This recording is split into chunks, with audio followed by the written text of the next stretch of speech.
지금으로부터 2달 전 2025년 9월 21일 저는 장로 설교 시리즈를 시작했는데요.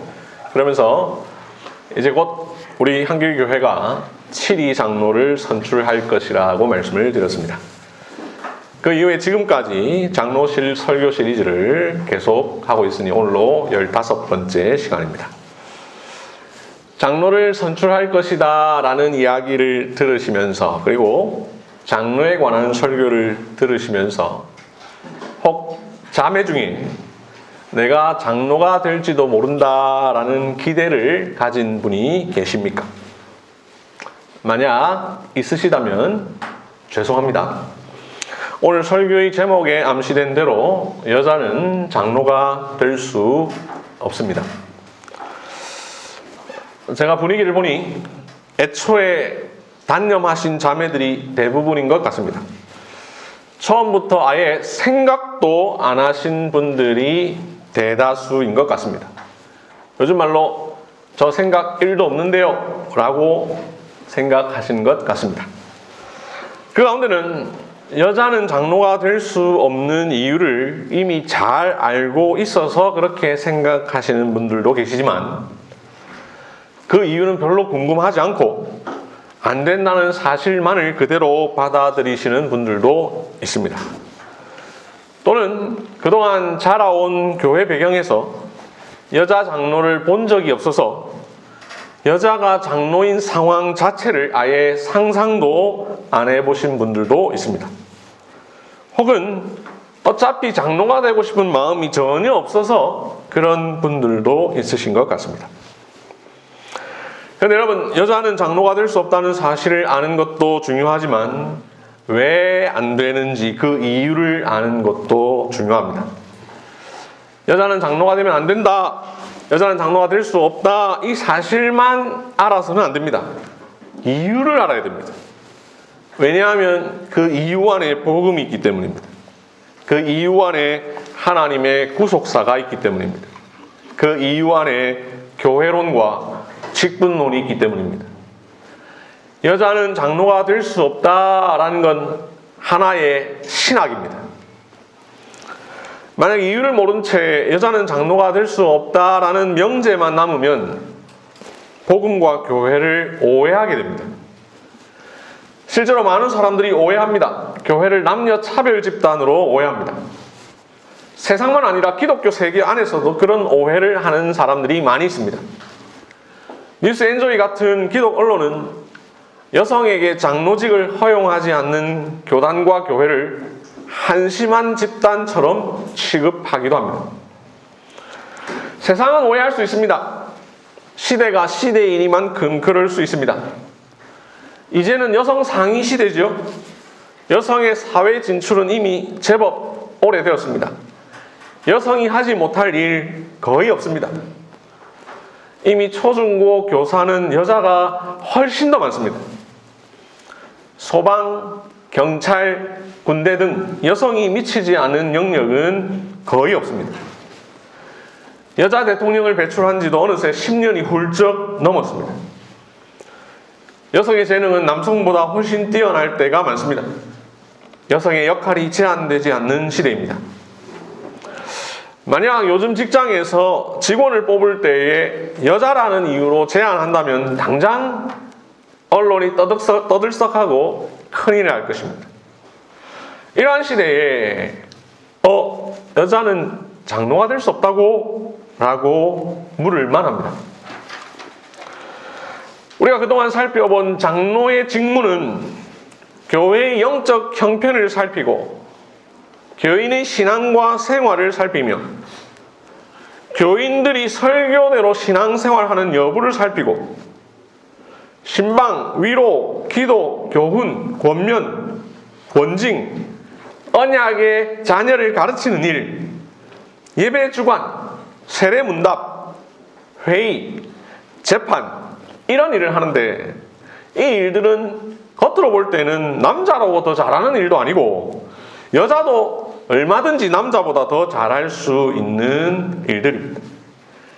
그런데도 왜 여자는 장로가 될 수 없습니까? 다른 것도 아니고 교회를 섬기겠다라고 하는데 왜 안 된다는 말입니까? 여기에 어떤 신학이 있습니까? 성경을 보더라도 남녀는 존재론적으로 동등합니다. 남녀 모두 하나님의 피조물입니다. 남녀 모두 하나님의 형상대로 창조되었습니다. 남녀 모두 죄로 인하여 타락했습니다. 남녀는 그리스도 안에서 동등합니다. 남녀 구분 없이 그리스도 안에서 동일한 구원을 받았습니다. 우리 개신교는 이 사실을 부인하지 않습니다. 다양한 차별이 있었던 로마 시대에 복음이 주목받았던 이유는 교회 안에 차별이 없었기 때문입니다. 남녀 차별이 여전하던 조선시대에 복음이 들어와서 여성들에게 인기를 끄는 이유는 기독교 복음이 말하는 남녀의 동등성에 있었습니다. 그런데 왜 여자는 장로가 될 수 없습니까? 창세기 2장 7절을 봅시다. 창세기 2장 7절.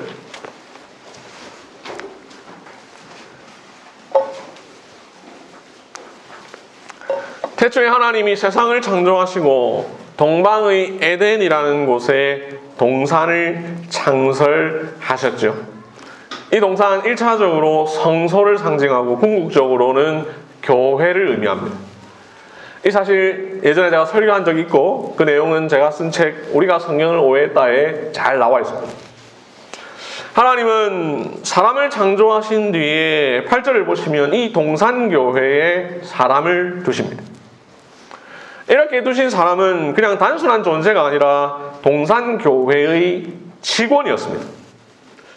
왜 이 사람이 이 교회의 직원인가?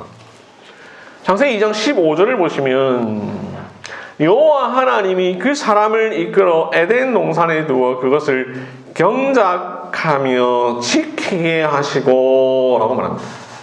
여기 그것을 경작하며 지키게 하시고 라는 말씀이 이전에 사용하던 개역 한글에 보면 그것을 다스리며 지키게 하시고 라고 되어 있었습니다.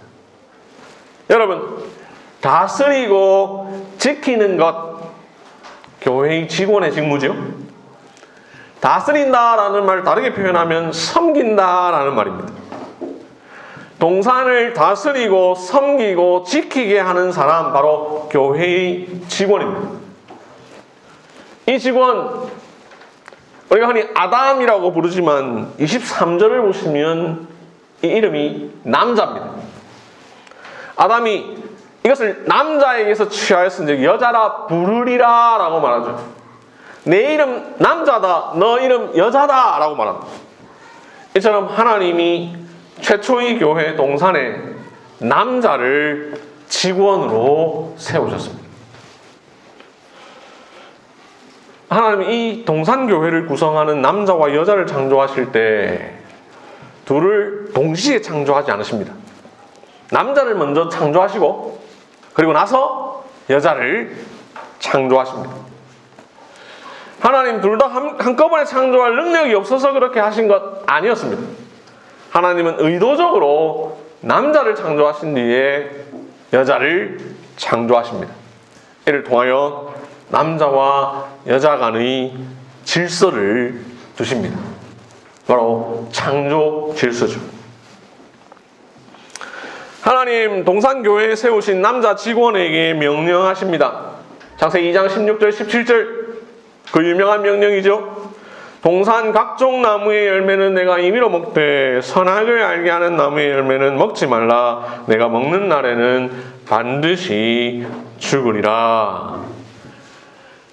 하나님은 이 명령을 2장 23절에서 여자를 만드신 뒤에 남자와 여자가 같이 들을 수 있도록 하셔도 될 터인데 그렇게 하지 않으십니다. 하나님은 의도적으로 여자가 지음 받기 전 남자에게만 이 명령을 주십니다. 선악과 금지 명령을 남자는 들었는데 여자는 못 들었습니다. 그러면 여자는 어떻게 해야 됩니까? 이 명령 안 지켜도 됩니까? 나 못 들었는데요? 아닙니다. 남자로부터 배워야 합니다. 남자는 여자에게 가르쳐줘야 합니다.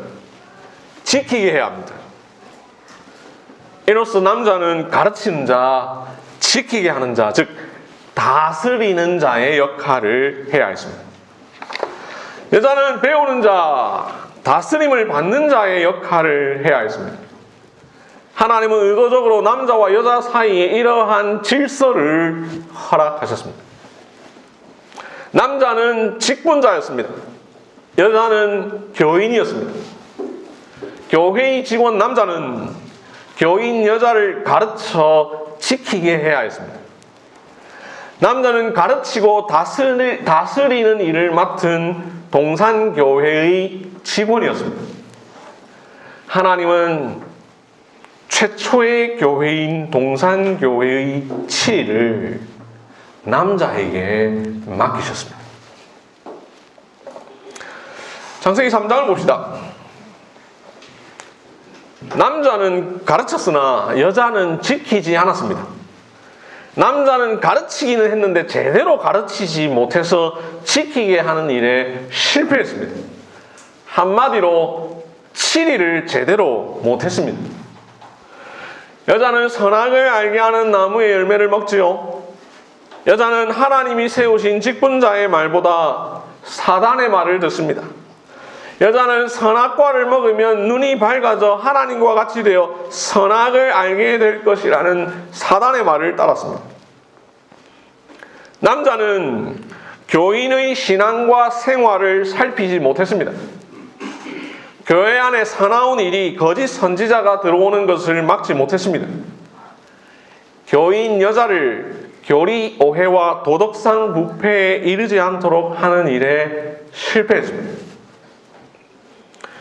교인 여자는 직원 남자도 범죄케 했습니다. 선악을 알게 하는 나무의 열매를 직분자에게 줍니다. 이 직분자, 교인과 함께 범죄합니다.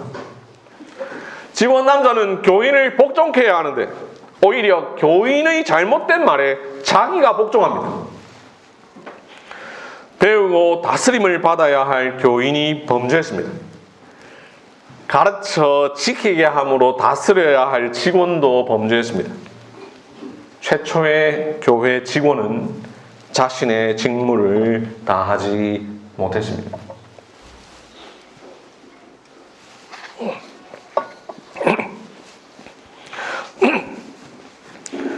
여자가 먼저 범죄했는데 하나님 여자를 부르지 않습니다. 창세기 3장 9절 여호와 하나님이 아담을 부르시며 그에게 이르시되 내가 어디 있느냐. 하나님 왜 여자가 아니라 남자를 부르십니까?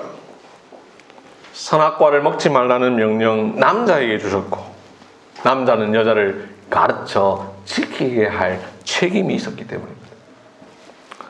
직원 남자는 교인 여자를 다스려야 할 책임이 있었기 때문입니다.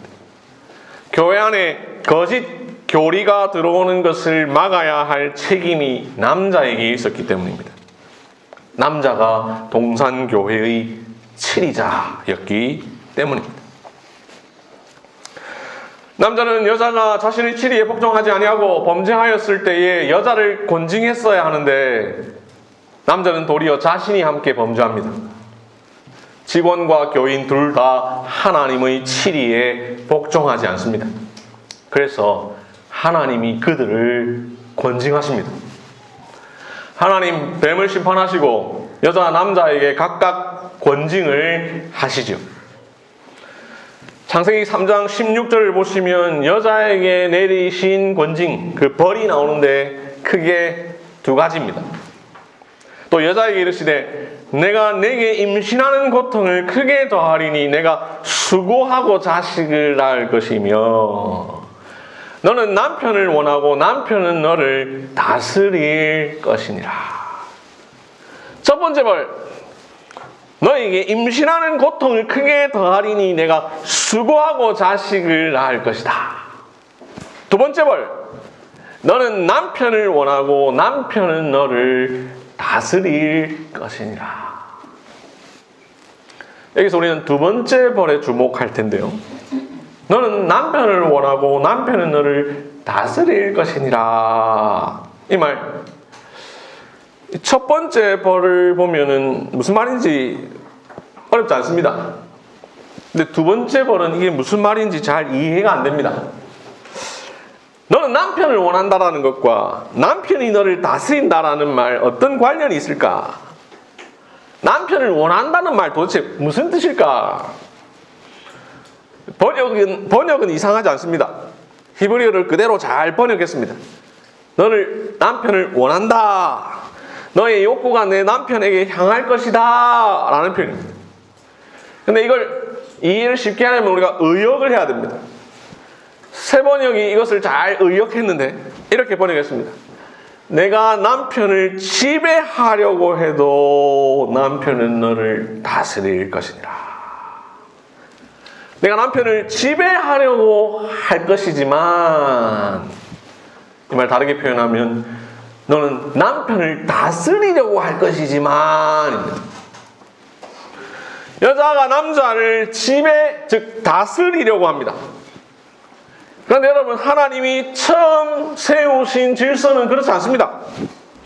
하나님은 직원 남자를 통하여 교인 여자가 다스림을 받으라고 하셨습니다. 이때의 다스림은 가르쳐 지키게 하는 다스림입니다. 그런데 여자는 오히려 자기가 남자를 가르쳐 지키게 했습니다. 그것도 잘못 가르쳐 지키게 했습니다. 하나님이 먹지 말라고 했지만 먹어도 돼. 나처럼 먹어봐. 죄로 인하여 타락한 여자는 더더욱 그렇게 하려고 합니다.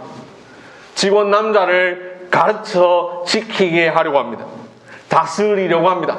잘못 가르치고 잘못 다스리려고 합니다. 이를 아시는 하나님이 여자에게 권징하십니다. 내가 남편을 다스리려고 하지만 남편이 너를 다스릴 것이니라. 하나님은 처음 교회를 세우시고 교회의 질서를 허락하셨습니다.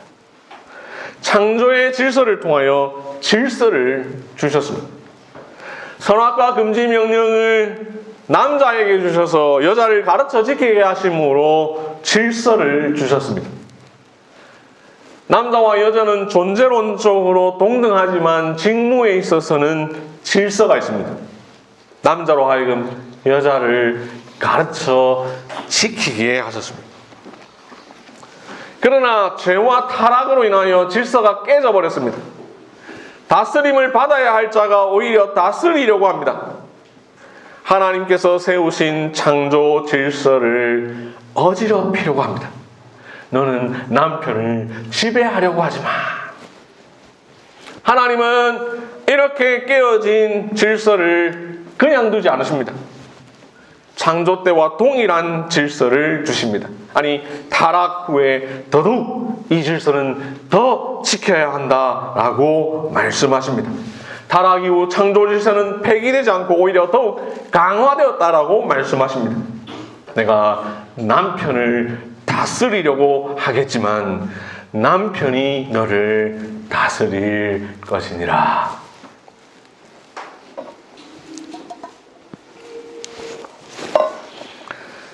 하나님은 질서의 하나님이시죠.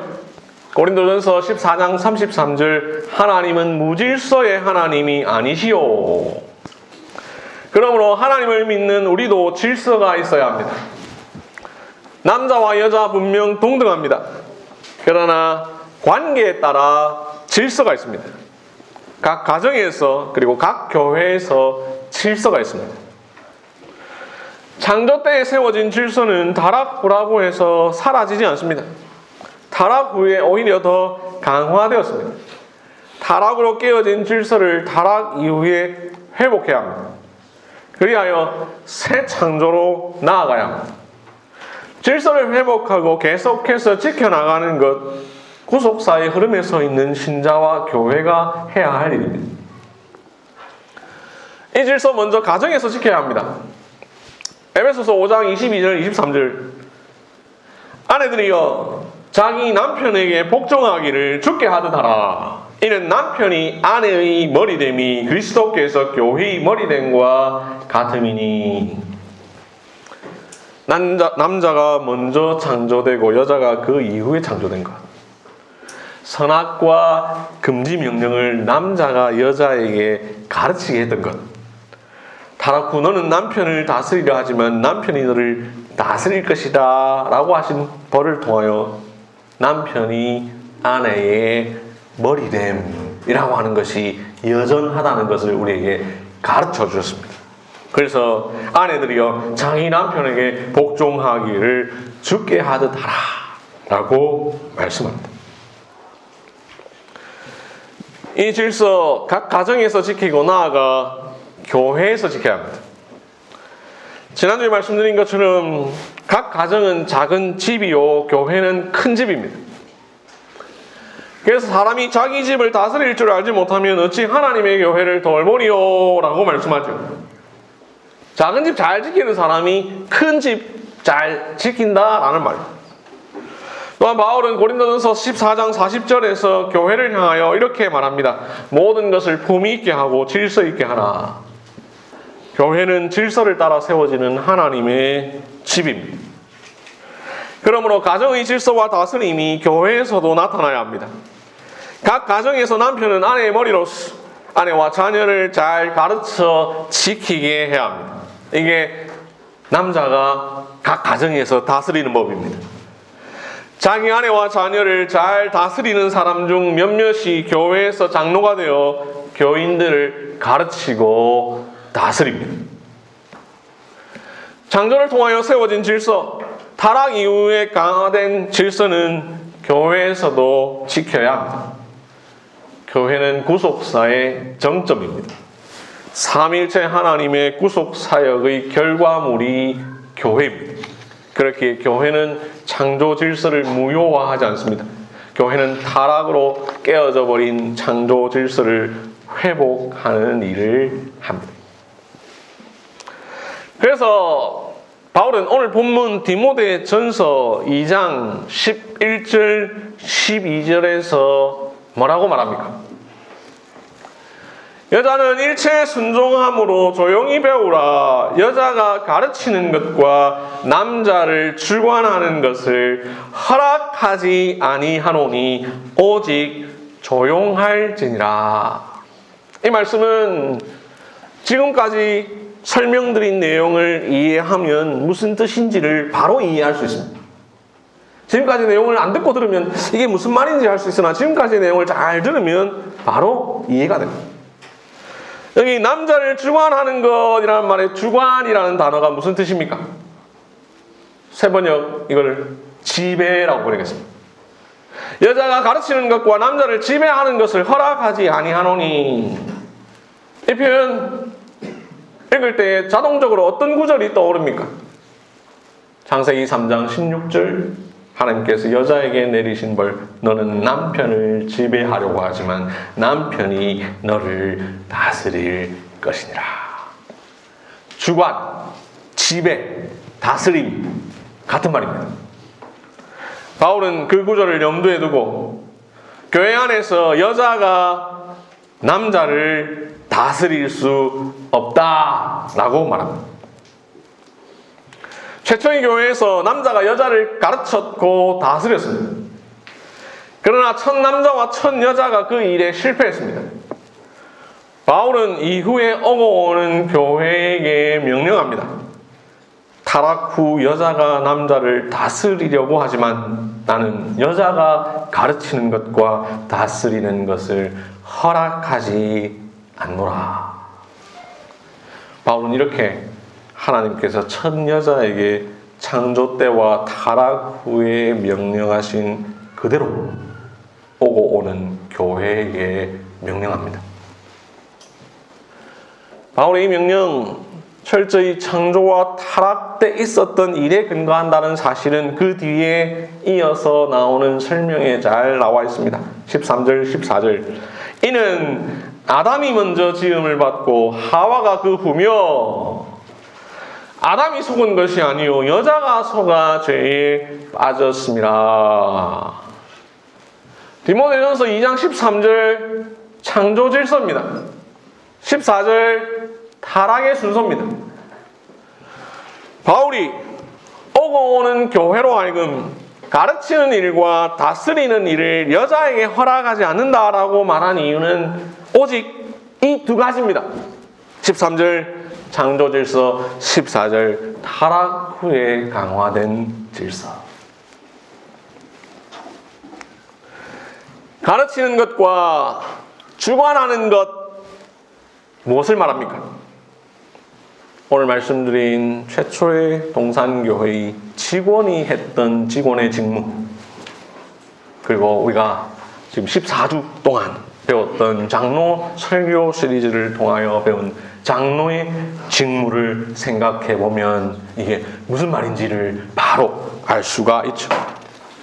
하나님은 최초의 직원 남자를 가르치는 자 그리고 다스리는 자로 세우셨습니다. 교회의 항존 직원 장로는 직무에 따라 두 종류의 장로로 나뉘지요. 디모데전서 5장 17절 잘 다스리는 장로들은 배나 존경할 자로 알되 말씀과 가르침에 수고하는 이들에게는 더욱 그리할 것이니라. 이 본문에 근거하여 가르치는 장로와 다스리는 장로. 장로는 가르치는 직무를 주로 하는 목사와 다스리는 직무를 주로 하는 장로가 있죠. 이 두 직무는 바로 첫 교회 직원 아담의 직무에서 이어집니다. 첫 직원 아담이 실패한 이 직무는 오고 오는 교회의 직원 장로를 통하여 회복되어야 합니다. 바울은 이 두 직무, 가르치는 장로의 직무와 다스리는 장로의 직무가 여자에게 허락되지 않았다라고 말합니다. 디모데전서는 목회 서신이죠. 바울이 에베소 교회의 목회자 디모데에게 편지를 보내서 교회는 이렇게 세워야 된다. 교회의 목회는 이렇게 해야 된다. 이걸 권면한 내용이죠. 바울은 디모데에게 여자에게는 가르치고 다스리는 장로의 직무가 허락되지 않는다라고 말합니다. 여자는 일체에 배우고 순종하라라고 권면합니다. 가르치고 다스리는 장로의 직무는 남자를 통해 이어지므로 타락으로 말미암아 어그러진 창조 질서를 회복해야 된다라고 말합니다. 실패한 최초의 교회를 구속해야 한다라고 말합니다. 디모데전서 2장 12절에서 여자의 가르치는 것과 다스리는 것을 허락하지 않는다라고 이야기했는데 바로 이어서 3장은 감독, 즉 장로의 자격을 말하죠. 가르치는 장로와 다스리는 장로의 자격은 이러이러하다라고 말합니다. 그러면서 2절은 이렇게 말합니다. 감독은 한 아내의 남편이 되며, 4절은 자기 집을 잘 다스려 자녀들로 모든 공손함으로 복종하게 하는 자라야 할지며.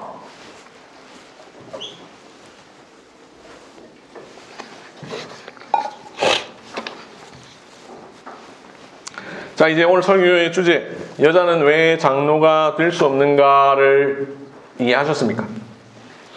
바울이 여자에게 그 많은 가르침과 다스림이 무엇인가는 성경 밖에서가 아니라 성경 안에서 찾아야 합니다. 장로의 직무에서 찾아야 합니다. 목사가 감당하는 직무인 설교, 교육, 이걸 다르게 표현하면 가르치는 것입니다. 장로가 감당하는 직무인 교회의 영적 형편을 살피고 교인의 신앙과 생활을 살피며 교인들이 설교대로 신앙생활하는 여부를 살피며 신방, 위로, 기도, 교훈, 권면, 권징, 언약의 자녀를 가르치는 일, 예배, 주관, 세례문답, 회의, 재판, 이걸 간단하게 말하면 주관하는 것, 즉 다스리는 것입니다. 장로의 직무는 영적인 일입니다. 이 직무는 최초의 교회로부터 이어져서 파생되고 확장된 직무입니다. 그렇기에 이 직무는 단순한 기능이 아닙니다. 그냥 기능이라면 여자라고 못할 이유가 하나도 없습니다. 하지만 복음의 관점에서, 구속사의 관점에서, 창조와 타락의 관점에서 바라보면 완전히 달라집니다.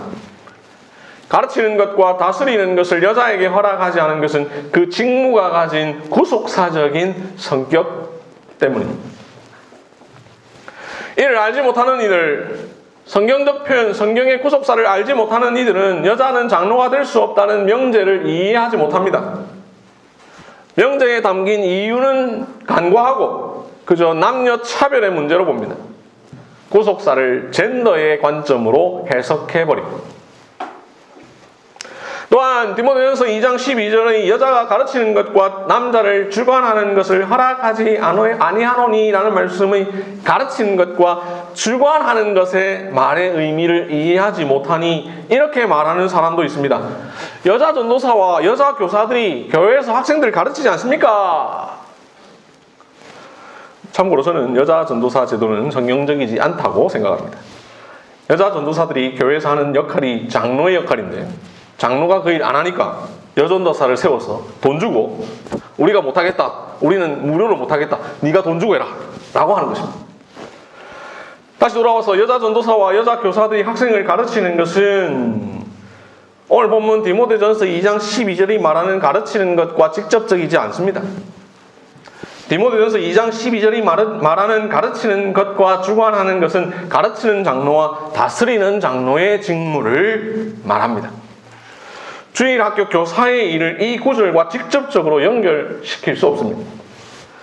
뿐만 아니라 언약의 자녀를 가르치는 일은 우리가 배운 대로 1차적으로 장로의 일이죠.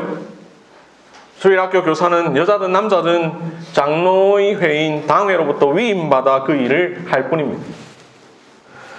신학대학원생인 목사 후보생으로서의 남자 전도사 역시 마찬가지죠. 아시다시피 남자 전도사 공적으로 설교 못합니다. 남자 전도사 오전 오후 예배 때 설교 못합니다. 실습 차원에서 수요 기도회, 금요 기도회 같은 데에서 간혹 설교하지만 오전 오후 공적인 예배 시간에 설교 못하게 되어 있죠. 공적 예배에서의 공적인 설교는 강도사 이상이 할 수 있습니다.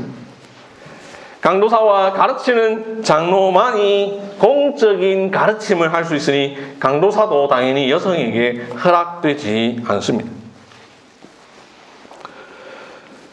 성경은 분명 여자는 가르치는 직무와 다스리는 직무가 허락되지 않았다라고 말함에도 불구하고 이런 의문이 드는 분들도 있을 것입니다. 목사님, 제가 아는 여자 장로가 있는데요. 제가 아는 어떤 여자 목사가 있는데요. 제 지인 교회는 여자가 장로라는데요. 우리가 알다시피 성경에서 하라는 대로 안 하는 교회의 현실은 이 부분만 있는 게 아니죠. 수많은 문제에 대하여 오늘날 교회들이 성경대로 안 하는 것 많습니다. 하물며 이 문제라 해서 안 그렇겠습니까?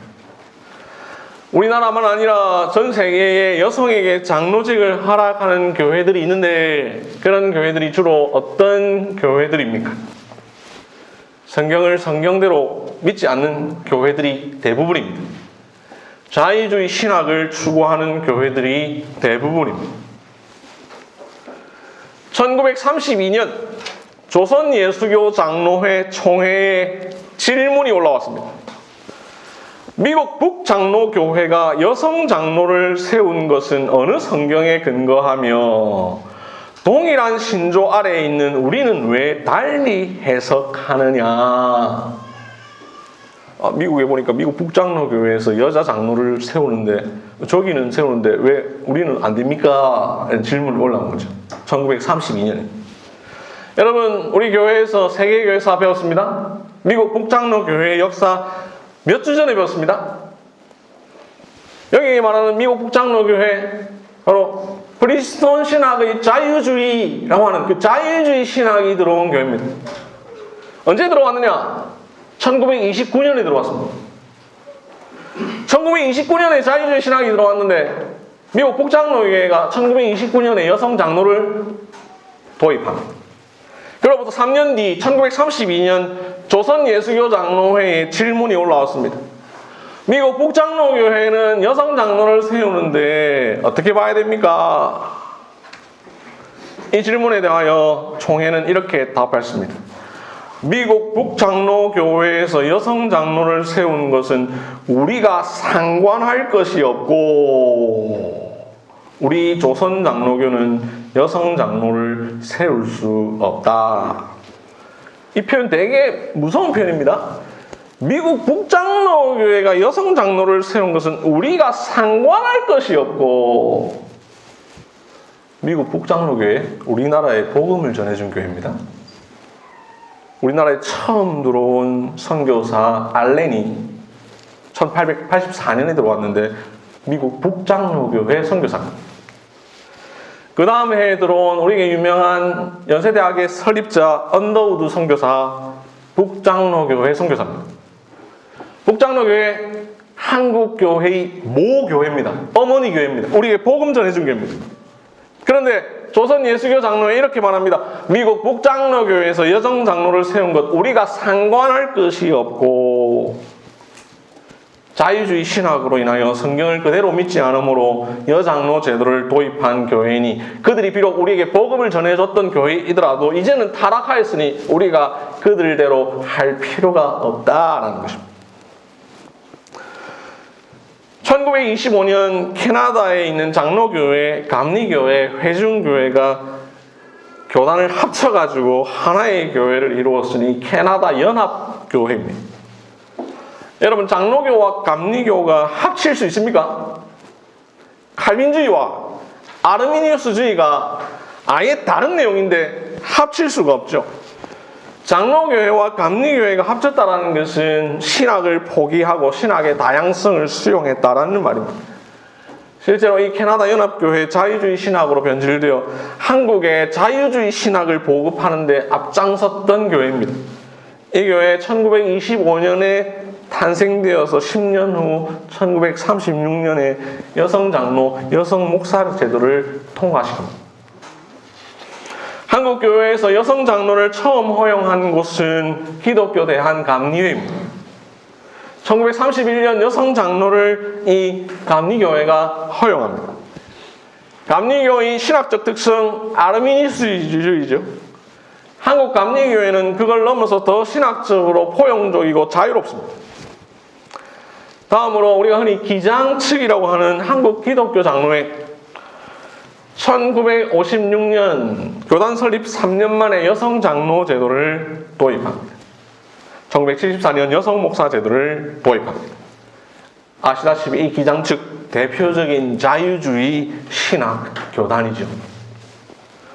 대한예수교 장로회 통합 측 1970년 이후에 매년 여성 안수 청원이 올라오고 1994년 총회는 여성 목사와 여성 장로 제도를 결의합니다. 이 예장 통합 역시 신정통주의라는 자유로운 신학을 따르죠. 감리교, 기장, 통합 이런 교단들이 여성 장로를 허용했다는 사실을 우리는 잘 생각해 볼 필요가 있습니다. 그들은 신학적으로 상당히 자유주의에 가까운 이들입니다. 신학적 자유주의는 여성 장로 임직을 쉽게 허용합니다. 자유주의 신학은 성경을 성경 그대로 믿지 않기 때문이죠. 성경을 하나님의 말씀으로 다 받아들이지 않습니다. 성경을 신앙과 생활의 표준으로 여기지 않습니다. 이처럼 여자에게 장로직을 허용하는 것은 성경을 성경대로 믿지 않는 교단들이 주로 하는 방식입니다. 자, 그러면 그들 뭐라고 말하면서 여자에게 장로직을 허락할까? 디모데전서 2장 11절 12절 말씀은 그 당시 1세기 시대적 상황과 문화적 맥락으로 이해해야 한다. 그래서 오늘날에는 적용하면 안 된다. 그래, 여러분, 성경 어디에 그런 말이 있습니까? 성경에서 자, 이 말씀은 이 시대에만 적용하라고 말하고 있습니까? 만약 그렇게 해야 한다면 디모데전서는 물론 다른 신약 성경 전부 다 쓰레기통에 갖다 버려야 하는 것 아닙니까? 왜 우리는 성경책을 들고 다닙니까? 그보다 훨씬 오래전에 작성된 모세의 율법은 어떻게 해야 합니까? 우리가 매주일 암송하는 십계명은 그러면 어떻게 해야 합니까? 십계명도 시대와 문화에 따라 적용해야 합니다. 1세기에 작성된 디모데전서라고 해서 적용하면 안 된다면 1세기에 사셨던 예수님과 그분의 십자가 사역은 왜 믿습니까? 1세기에 세워진 교회는 왜 오늘날에 우리가 세워갑니까? 4세기에 작성된 니케아 신경은 왜 우리가 고백합니까? 바울은 분명 디모데전서 2장 13절 14절에서 자신이 말하는 여자에게 가르치는 것과 다스리는 것이 허락되지 않은 이유를 창조 질서와 타락의 순서로 말하였으니 이것은 시대나 문화에 따라 적용할 만한 주제가 아닙니다. 그뿐만이 아닙니다. 오늘 읽은 디모데전서 2장 15절 그러나 만일 여자들이 정숙함으로 믿음과 사랑과 거룩함에 거하면 그의 해산함으로 구원을 얻으리라. 이 말씀 어떤 맥락에서 나온 말씀입니까? 하나님께서 여자에게 내린 첫 번째 벌, 내가 내게 임신하는 고통을 크게 더하리니 내가 수고하고 자식을 낳을 것이며 에 관한 것이죠. 오늘 우리가 다룬 본문은 두 번째 벌, 너는 남편을 원하고 남편은 너를 다스릴 것이니라와 관련되죠. 첫 번째 벌에 대한 내용도 오늘날에 유효하듯 두 번째 벌에 관한 내용도 오늘날에도 여전히 유효합니다. 그러니 이 주제는 시대에 따라 문화에 따라 해석하는 본문이 아닙니다. 더 나아가 디모데전서 3장에 나오는 장로의 자격은 어떻습니까? 만약 한 아내의 남편이 되며라는 조건이 시대에 따라 변해야 한다면 그 뒤에 나오는 책망할 것이 없으며 절제하며 신중하며 단정하며 나그네를 대접하며 가르치기를 잘하며 술을 즐기지 아니하며 구타하지 아니하며 오직 관용하며 다투지 아니하며 돈을 사랑하지 아니하며 이런 등등의 자격들도 다 시대에 따라 바꿔야 합니다. 그래서 21세기에는 절제하지 않는 사람, 신중하지 못한 사람, 술을 즐기는 사람, 구타하는 사람, 다투는 사람, 돈을 사랑하는 사람을 장로로 뽑아야 합니다. 그래야 되는 건 아닙니까? 이렇게 말하면 다시 그들이 반론할 겁니다. 한 아내의 남편, 이 조건만 변하는 조건이고 나머지는 변하지 않는 조건이다. 만약 그렇게 말하면 그야말로 억지 주장에 불과합니다. 자기들 입맛대로 어떤 거는 빼고 어떤 거는 그대로 두고. 성경은 시대를 초월합니다. 문화를 초월합니다. 민족을 초월합니다. 성경은 변치 않은 영원한 하나님의 진리의 말씀입니다. 이를 믿는 세계의 많은 건전한 교회들은 성경의 가르침에 따라 장로에 대한 여성 임직을 금하고 있는 것입니다. 장로의 직무에 대한 바른 이해가 없이 장로직만 존재하면 오늘날 한국 장로교회처럼 장로는 그저 명예가 되고 권력이 됩니다. 마찬가지로 여자는 장로가 될 수 없다는 명제만 남고 그 이유가 사라져버리면 결국 장로의 직무가 타락합니다. 오늘날 교회와 세상이 왜 여자에게 장로직을 허락하지 않느냐라고 타박하는 이유도 바로 장로의 직무가 타락하여 그저 명예가 되고 권력만 되었기 때문입니다. 오늘날 교회에서 장로들이 장로의 직무를 하지 않는 현실을 보고 장로의 명예와 권력만이 있는 현실을 보고 왜 그런 명예와 권력은 남자만 누리느냐? 왜 여자는 장로가 되면 안 돼? 완전 차별이네. 여자도 장로가 되게 해달라! 라고 말하는 것입니다. 그러나 우리 교회에서 그동안 14번의 설교를 통하여 장로가 무엇인지, 장로의 직무가 무엇인지를 성경과 신앙고백과 교회 헌법에 근거하여 제대로 배운 사람들이라면 여자건 남자건 그런 생각 자체를 하지 않게 됩니다. 오히려 여자들은 이렇게 생각할지 모릅니다. 장로직을 여자에게 허락하지 않은 것이 얼마나 다행인가. 감독의 일을 사모할지언정 감독의 직분을 허락하지 않는다 하여 불평하지 않을 것입니다. 그 힘든 일을 남자만 할 수 있으니 참 남자 불쌍하네. 이렇게 생각할지 모릅니다. 목사 불쌍합니다. 힘듭니까? 하나님은 남자에게 다시 기회를 주셨습니다. 실패한 직원 남자는 이제 주님의 교회를 성공으로 이끌어야 합니다. 남자 장로는 첫 장로 아담의 실패를 교훈 삼아 제대로 가르치고 바르게 다스림으로 교회를 반석 위에 세워야 합니다. 교인들의 신앙과 생활을 살피고 교회의 영적 형편을 살피며 교인들이 목사의 설교대로 신앙생활하는지를 살펴야 합니다. 그리하여 교인들이 또 다른 선악을 알게 하는 나무의 열매를 따먹는 일이 없도록 해야 합니다. 하나님이 금하신 것을 행하는 교인이 없도록, 하나님이 명령하신 것을 하지 않는 교인이 없도록 교훈하고 권면하고 책망하고 권징해야 합니다. 장로는 장로 직분이 절대로 명예나 권력이 아니라는 사실을 명심해야 합니다. 남자 장로는 자기에게 주어진 직무가 실패한 아담을 극복하기 위함이라는 사실을 알아야 합니다. 특별히 장로는 여자 교인들을 더 연약한 그릇이라 생각하고 군림하는 자세로 이 다스림이 아니라 섬김과 봉사의 자세로 다스림의 직무를 다해야 합니다. 더욱 힘써 위로하고 교훈하고 권면하고 책망해야 합니다. 이 모든 일을 그리스도의 사랑으로 감당해야 합니다. 남자 장로가 제대로 교회를 다스리지 못할 때 하나님은 그 옛날 아담을 부르시며 그에게 이르시되 내가 어디 있느냐 라고 하신 것처럼 장로들을 불러 꾸짖으실 것입니다. 여자들은 장로의 직무가 여자에게 허락되지 않았다 하여 장로의 직무에 담긴 모든 교인의 직무를 게을리 하지 않아야 합니다.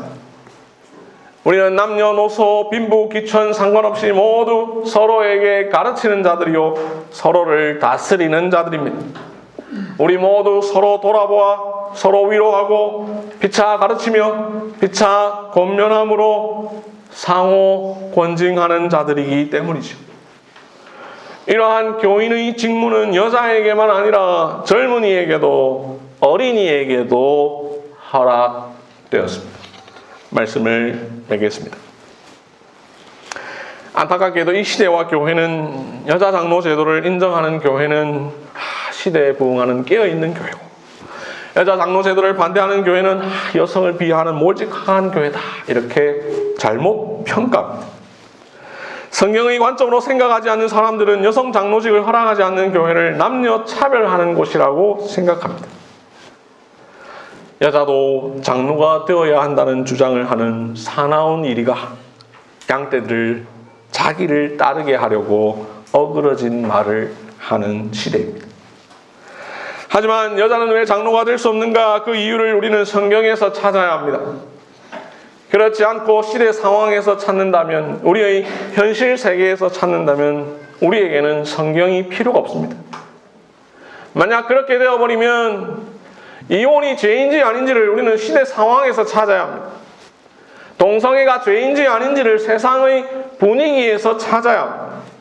혼전 순결이 죄인지 아닌지를 시대의 문화에서 찾아야 할 것입니다.